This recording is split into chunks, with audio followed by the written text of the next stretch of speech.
মেলায় যে সবাই কত কি দেখতে পায়, আর আমি মেলায় যে দেখতে পেলাম নাককন্যা কথা বলছে, তাও আবার মাত্র 10 টাকায়। এটাও কি সম্ভব? আর এখানে দেখো আমার চোখের সামনেই ঘটে গেল একটা অ্যাক্সিডেন্ট। তো চলো তাহলে ভিডিওটা পুরো প্রথম থেকে শুরু করা যাক। আজকে চলে গিয়েছিলাম মহিষাদলে, কারণ আমার আর আমার বান্ধবীর কিছু দরকার ছিল। হঠাৎই ভিডিও করতে করতে দেখলাম এখানে অনেক ভিড়। তো 2-3 জনকে জিজ্ঞেস করতে জানতে পারলাম যে একটা দাদুকে অ্যাক্সিডেন্ট করেছে একটা বাইক। একটা দাদু সাইকেল নিয়ে রোড পার হচ্ছিল, এমন সময় একটা বাইক এসে ধাক্কা মেরেছে।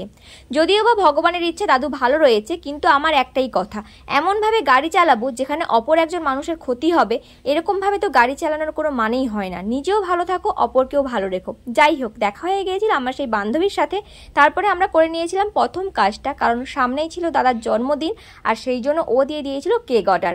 তারপরে কেক অর্ডার দেওয়ার পরে আমরা চলে গিয়েছিলাম মেলাতে, কারণ অনেক দিন পরে দুজনের একসাথে দেখা হয়েছে। আর তোমরা তো একে অনেকেই চেনো, কারণ এর বিয়েতে কিন্তু আমি অনেক ভিডিও করেছি।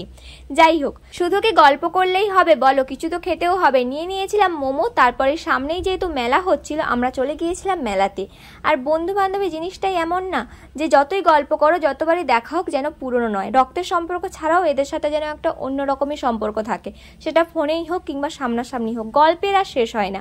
আর আজকে ছিল ফ্রেন্ডশিপ ডে, তো তোমাদের সবাইকে জানাই হ্যাপি ফ্রেন্ডশিপ ডে। যদিও বা অনেকদিন পরে ভিডিওটা আপলোড হচ্ছে তাও।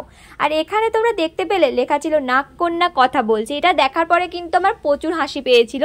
তো যাই হোক, 10 টাকা করে নিচ্ছিল নাককন্যা কথা বলছে। নাককন্যার কথা যদি কেউ কখনো শুনে থাকো, আমাকে কিন্তু কমেন্টে অবশ্যই জানাবে। আর আমরা তারপরে বেশি দেরি না করে চলে গিয়েছিলাম ফুচকা দোকানে। আর সেখানে যেও দেখো গল্পের শেষ হচ্ছে না। তো ফুচকা টুচকা খাওয়ার পরে আমি চলে গিয়েছিলাম বাড়ি, আর ও চলে গিয়েছিল বাড়ি। এখান থেকে বাড়ির জন্য কিছু নিয়ে তারপরে আমি বাড়ি এসে লেগে গেছিলাম আমার কাজে। আর আমার কাজ মানেই তো ভিডিও করা। এখন ট্রেন্ডিংয়ে প্রচুর এই বোতল ফুটা করে জল পড়ছে, মানে সবাই মনে হয় ভিডিও করে নিয়েছে। আর আমার ভিডিওগুলো দেখে দেখে চোখ পচে গেছে, সেই জন্য আমিও আর দেরি না করে আমিও বোতল ফুটা করতে বসে গেলাম। আর বাবা মা বোন এখানে সবাইকে বোঝাচ্ছিলাম যে আমি বোতলটাকে ফুটা করে কি করব। তো প্রথমে খুব ধৈর্য সহকারে কাজটা করলেও তারপরে আমার ধৈর্য একদম ছিল না, শত্রুর গলায় কাঁটা ফুটানোর মতো কিন্তু আমি বোতলটাকে ফুটা করছিলাম। তারপরে আমি বোতলটাকে নিয়ে এখন যাচ্ছি চেকিং করতে, কারণ যদি না ঠিকঠাক হয় তাহলে আমার এত কষ্ট পুরো বেকার যাবে। তো এই দেখো ফাইনাল রেজাল্ট এইরকম।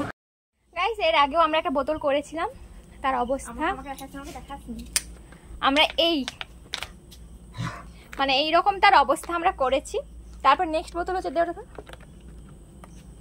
নেক্সট এটাতে ট্রাই করবো। এটাতে যদি না হয় হলো না হলো আমার আপাতত ভিডিও করার কোনো ইচ্ছা নেই। ভিডিও করার পরে আমি তো একদম ভিজে গেছি, তোমরা আমার অবস্থা দেখেই বুঝতে পারছো।